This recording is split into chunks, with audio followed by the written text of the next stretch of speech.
అందరికీ నమస్కారం. మరి డాక్టర్ సుధాకర్ అనే టీడీపీ నాయకుడు ఎందుకట్లా చెప్తా ఉన్నామంటే, సుధాకర్ బాబు పాయకారావుపేట సీటు 2019లో ఆశించి ఆయన ఉద్యోగానికి రాజీనామా చేసిన లెటర్ ఇది. దీని అంతటి మనకు ఎవరున్నారని మనం ప్రత్యేకించి చెప్పాల్సిన పని లేదు. మన టీం అందరికి కూడా పెద్ద ఆర్టిస్టు చంద్రబాబు నాయుడు గారు. చంద్రబాబు నాయుడు గారు దళితుల జీవితాలతో ఆడుకోదలుచుకున్నాడు, ఆడుకుంటానే ఉన్నాడు. మొదటి నుంచి దళితులను అడ్డు పెట్టుకుని ఏదో ఒకటి చేస్తానే ఉన్నాడు. దళితులు సర్వనాశనం చేసిన వ్యక్తి ఎవరైనా ఉన్నారంటే ఈ రాష్ట్రం మొత్తం మీద కూడా చంద్రబాబు నాయుడే, మరో వ్యక్తి కాదు. అలాగనే చంద్రబాబు నాయుడు కుట్రలకి కొల్లులకి చాలా మంది పార్టీల నుంచి వెళ్ళిపోయిన వాళ్ళు ఉన్నారు. చాలా మంది తప్పక మౌనంగా బరాయించే వాళ్ళు ఉన్నారు. బరాయించే వాళ్ళ పాపం చాలా మంది రాజ్యసభ సీట్లు ఆశించి భంగపడి ఇంకా కూడా చావో బతుకు అక్కడే ఏడుద్దాంలు అన్నట్టు తయారయ్యారు. కాబట్టి చాలా మందికి ఒక్క మాట అయితే నేను చెప్పదలుచుకున్నాను. సుధాకర్ బాబు వృత్తాంతం ఏంటి అనేది అందరికీ తెలిసిన విషయమే. సుధాకర్ బాబు నిన్న రాష్ట్ర ముఖ్యమంత్రి వర్యులు జగన్మోహన్ రెడ్డి గారిని ఏ స్థాయిలో దూషించారనేది ప్రత్యేకించి చెప్పాల్సిన పని లేదు. వీడియోలో ఎన్ని కూడా ఉన్నాయి. ఒక గవర్నమెంట్ డాక్టరు, బాధ్యత కలిగిన వ్యక్తి మాట్లాడే భాష అట్లా ఉంటుందా అంటే లేదు. ఖచ్చితంగా టీడీపీ నాయకులు అయితేనే అట్లా మాట్లాడతారు, మరో వ్యక్తి అయితే అట్లా మాట్లాడే పరిస్థితి లేదు అని చెప్పి నిన్న సుధాకర్ బాబు ప్రవర్తన. సుధాకర్ బాబుని ఎందుకు ఎంచుకున్నారంటే దళితుడు కాబట్టి ఏదో జరిగిపోయింది అన్యాయం, ఇతనికి అన్యాయం జరుగుతూ ఉంది కాబట్టి ఈ చేసినవన్నీ కూడా వైఎస్ఆర్ పార్టీకో ఈ ప్రభుత్వానికి అంటగట్టాలని చూస్తామన్నారు.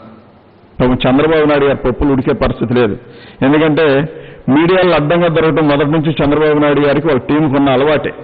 నిన్న సుధాకర్ బాబు మాట్లాడిన వెర్షన్ తర్వాత చంద్రబాబు నాయుడు గారు ఒక ప్రెస్ మీట్ రిలీజ్ చేశారని చెప్తున్నారు. అది ఎప్పుడు డేట్ వేసి ఉందంటే మొన్నటిది ఎప్పుడుదో డేట్ వేసి ఉంది. ఆయన మాట్లాడింది నిన్న అయితే మొన్న డేట్ మీద ఉంటుంది. చంద్రబాబు నాయుడు గారు ఎప్పుడు కూడా ఎక్కడో చోట దొరికిపోతానే ఉంటారు. ఎందుకంటే ఇదంతా ఆర్టిస్టులను పెట్టి చేయించే కార్యక్రమం కాబట్టి తప్పకుండా వాళ్ళకి ఒక పద్ధతి, ఒక సిద్ధాంతం ఉండదు. కాబట్టి ఒక రాజకీయ పార్టీ కోసమో ప్రజల కోసమో పోరాడే వ్యక్తులు వీళ్ళు కాదు. కాబట్టి ఈ కోణంలో ఆలోచిస్తే ఖచ్చితంగా వీళ్ళందరూ కూడా ఆర్టిస్టులు అనేది తెలిసిపోతానే ఉంది. కాబట్టి సుధాకర్ బాబు మానసిక స్థితి ఏంటి, ఎట్లా ప్రవర్తించాడని నిన్న చూస్తే మన ఊరికి అర్థమవుతా ఉంది.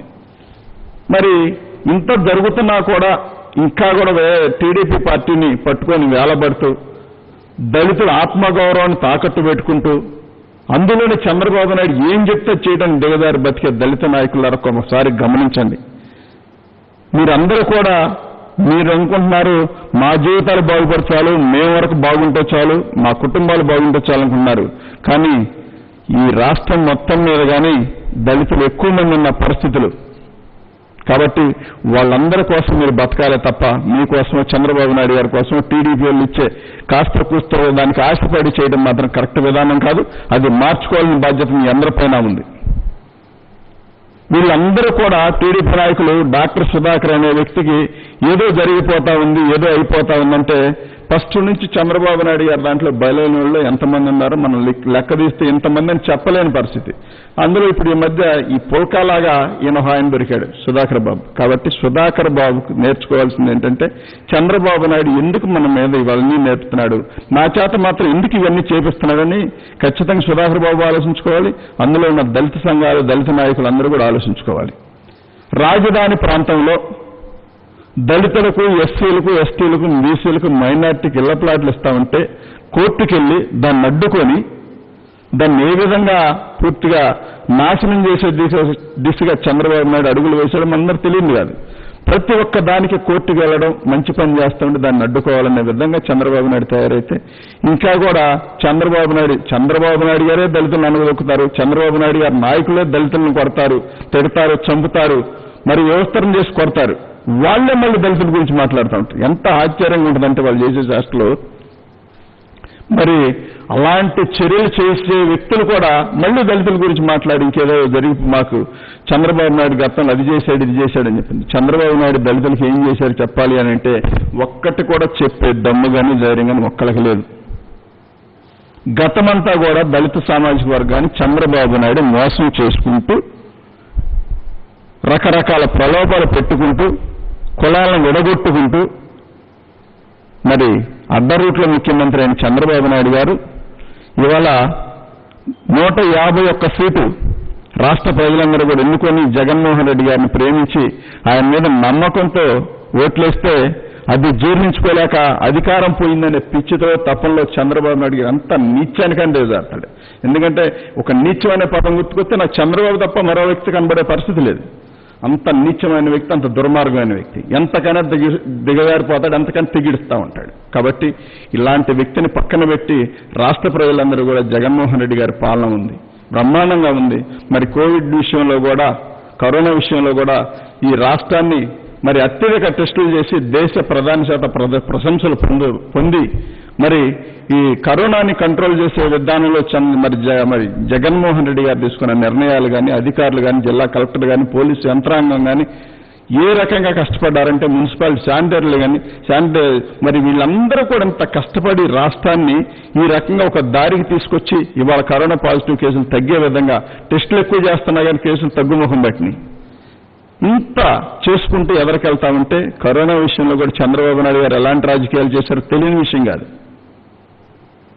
మరి వైజాగ్లో గ్యాస్ లీక్ అయి మరణం పొందితే వీళ్ళు అని చెప్పి ప్రెస్ మీట్లు పెట్టి 5 లక్షలు ఇవ్వాల్సిందే, 10 లక్షలు ఇవ్వాల్సిందని చెప్పి ఆశ్చర్యకరమైన ప్రెస్ మీట్లన్నీ పెట్టారు. జగన్మోహన్ రెడ్డి గారు దెమ్మ తిరిగే విధంగా అక్కడ జరిగిన అన్యాయానికి ధీటుగా మరి ప్యాకేజీ ప్రకటిస్తే నాలుగు ఖర్చుకొని తప్పక స్పందించి మంచి ఆలోచన చేశారన్నారు.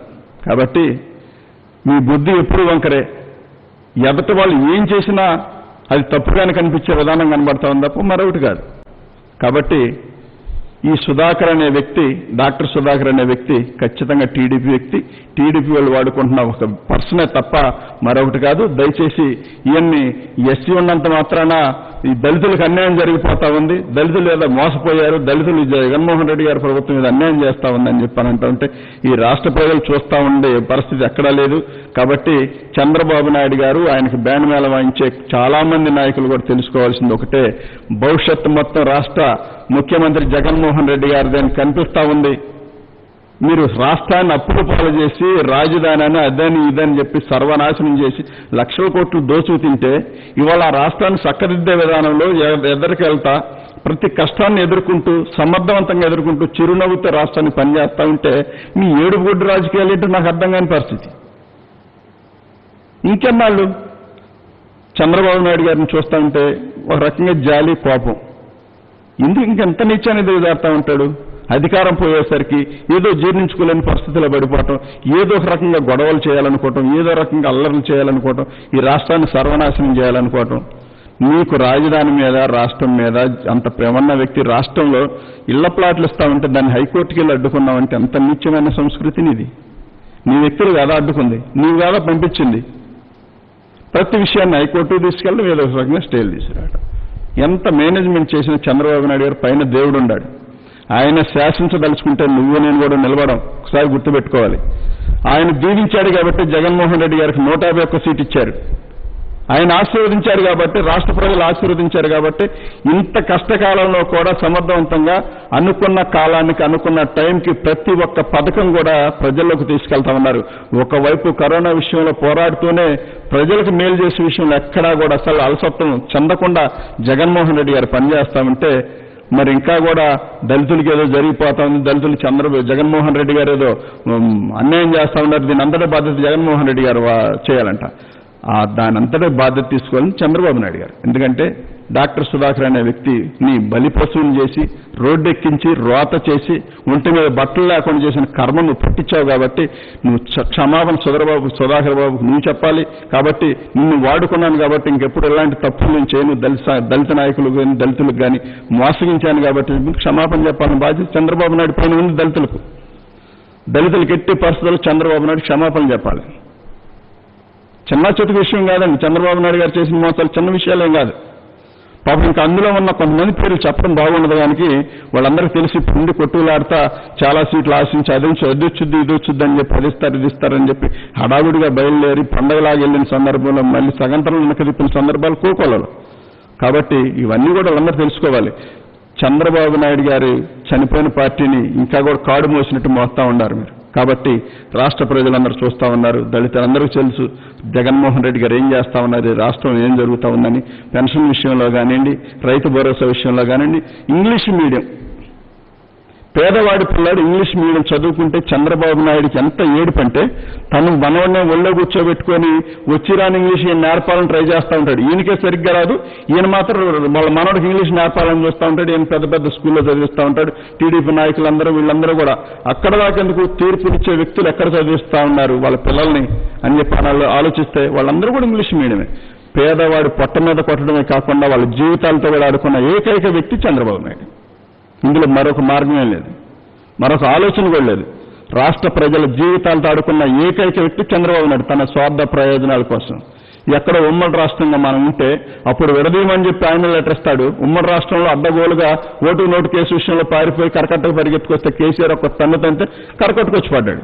ఆ వ్యక్తి వచ్చి మళ్ళీ కరకట్ట రాజకీయాలు మొదలేసి కొంపలు గోల్చడం మొదలేసి అడ్డగోలుగా ఇక్కడ భూములన్నీ కాజేసేసి భూములు తీసేసుకొని పూలింగ్ కానీ అదాన్ని ఇదాన్ని తీసుకొని ఏదో 5 సంవత్సరాలు సింగపూర్ టెక్నాలజీ నా దగ్గర ఉండి ఎరగదీసేస్తానని చెప్పిన వ్యక్తి తీరా 4 బిల్డింగులు కట్టేసరికి సతికిల పడ్డాడు. కాబట్టి చంద్రబాబు నాయుడు గారు బడాయి మాటలు మోసపూరిత మాటలు నమ్మే ఓపిక లేదు. చంద్రబాబు నాయుడు గారు దాదాపుగా ఎక్స్పైర్ డేట్ అయిపోయింది ఆయనకి, ఇంకా అక్కడ చెల్లేదేం లేదు. కాబట్టి దానికి వినియోగాల్సిన అవసరం కూడా లేదనేది నా ముఖ్య ఉద్దేశం. రాష్ట్ర ప్రజలందరూ కూడా గమనిస్తా ఉన్నారు. రాష్ట్ర ప్రజలు ఏం కోరుకుంటున్నారో, జగన్మోహన్ రెడ్డి గారు ఏమి ఇవ్వాలనుకుంటున్నారో రాష్ట్ర ప్రజల దగ్గర నుంచి క్షుణ్ణంగా పరిశీలిస్తున్నారు. ఇలాంటి సందర్భంలో ఇలాంటి చీప్ ట్రిక్స్ ప్లే చేసి దళితుల జీవితాలు ఆడుకునే హక్కు చంద్రబాబు నాయుడికి ఎవరిచ్చారు? మారదా? బుద్ధి మారదా? నీ జన్మ హక్కా, లేకపోతే మోసం అనేది నీ జన్మ హక్క? కొన్ని రాసు నాకు పేటెంట్ హక్కు అండి, నా జన్మ హక్కు మోసం చేయటం, వెన్నుపోటు పడటం, కాబట్టి నేను ఇదే చేస్తా ఉంటాను, నేను ఇట్లానే బతుకుతాను, నేను ఇట్లా బతకపోతే కష్టం అని చెప్పి ఎప్పుడెప్పుడు రాజశేఖర రెడ్డి గారు అన్నట్టుగా నిజం మాట్లాడితే 1000 ఒక్కరైతే తన తల కాబట్టి అతను నిజం మాట్లాడడానికి ఇష్టపడ్డాను మహానుభావుడు రాజశేఖర రెడ్డి గారు ఏనాడో చెప్పాడు. అదే జీవితకాలం చంద్రబాబు నాయుడు ఫాలో అవుతానే ఉన్నాడు. కాబట్టి మీరందరూ కూడా గమనించాల్సింది ఒకటే, చంద్రబాబు వ్యక్తి ఈ డాక్టర్ సుధాకర్ మీకు లెటర్ చూపించాను కాబట్టి అప్పుడు సీట్ రాకపోవడం వల్ల, పాయకారావుపేట సీట్ రాకపోవడం వల్ల మళ్ళీ ఆ రిజైన్ రద్దు చేసుకొని మళ్ళీ ఉద్యోగంలో జాయిన్ అయ్యి మళ్ళీ మొన్న శానిటైజర్లు మాస్కులు లేవని చెప్పి అడిగినందుకంట ఈయన ఏదో దూషించారంట. శానిటైజర్లు మాస్కులు లేకపోతే ఎవరితో మాట్లాడాలి? మీరేం మిలిసి మాట్లాడాలి? రోడ్డుకి మాట్లాడతారా? మాకు అందుబాటులో లేవని చెప్పి డాక్టర్లను అడుగుతారు, లేకపోతే దానికి సంబంధించిన సలహా తప్ప వర్క్ చేసే వాళ్ళని అడుగుతారు. కావాలండి ఇప్పుడు ఇన్ని కావాలి మాకని. మీడియాకి ఎక్కి మాట్లాడి లీనియాటిని కూడా ఉన్నట్టుగా సృష్టించాలని చూశాడంటే సుధాకర్ బాబు ఏ వ్యక్తి? టీడీపీ వ్యక్తి. కాబట్టి సుధాకర్ బాబు మాటలకు కానీ చంద్రబాబు నాయుడు మాటలకు కానీ ఇద్దరికి చివరిలో బాగుంది కాబట్టి ఆ లింక్ అట్లానే ఉంటుంది. కాబట్టి దయచేసి అందరూ గమనించండి. రాష్ట్ర ప్రజలందరూ కూడా గమనిస్తున్నారు. దాదాపుగా టీడీపీలో ఉన్న దళిత నాయకులు కూడా ఒకటే చెప్పదలుచుకున్నా, బాబు మారడు, మీరన్నా మారండి, మీరన్నా మారి దళితులకు అండగా నిలబడటం నేర్చుకోవాలని చెప్పి మనస్ఫూర్తిగా కోరుకుంటున్నాను. వేరే మార్గం లేదు. దాన్ని ఎట్లా అంటే చంద్రబాబు నాయుడికి దళితులైతేనే ఏదో రకంగా అడ్డం పెట్టి అట్రాసిటీ కేసులు పెట్టచ్చు, లేకపోతే ఇంకో కోణం తీసుకోవచ్చు, అదైతేనే పబ్లిక్ అవుద్ది కాబట్టి విషయం. కాబట్టి దాన్ని డెవలప్ చేయాలని చెప్పి దళితుల జీవితాలతో ఆడుకొని దళితులకు విలువ లేకుండా చేయాలని చెప్పి మెయిన్ టార్గెట్. అతను వాడుకుని అతను చేసే అల్లరిచిల్లర పనులన్నింటికి కూడా దళితులను వాడుకోవాలని చెప్పి ప్రధానంగా చంద్రబాబు నాయుడు పనిచేస్తా ఉన్నాడు. కాబట్టి ఆయన ఆటలు సాగలేదు కాబట్టి జగన్మోహన్ రెడ్డి గారు ఛాన్స్ ఇచ్చారు. చంద్రబాబు నాయుడు గారు కుమారులు కానీ, అందులో ఉన్న అయ్యన్న పాత్రుడు కానీ, ఈ మహానాయకులందరూ కూడా ఎంతమంది ఎన్ని పన్నాగాలు పొందినా ఇంకా వాళ్ళకి దాదాపుగా ప్రజలు చర్మగీతం పాడారు, అందులో ఎటువంటి డౌట్ లేదు. కాబట్టి రానున్న రోజులు వీళ్ళందరూ కలిసి రోడ్లు పక్కన కూర్చొని ముచ్చలు చెప్పుకోవడం అప్పటి వల్ల ప్రజలకేం ఉపయోగం లేదని చెప్పి ప్రజలకు అర్థమైంది. కానీ వాళ్ళు వచ్చినా కానీ ఉపయోగం లేదని మేము కూడా చెప్తా ఉన్నాం. ఓకేనా?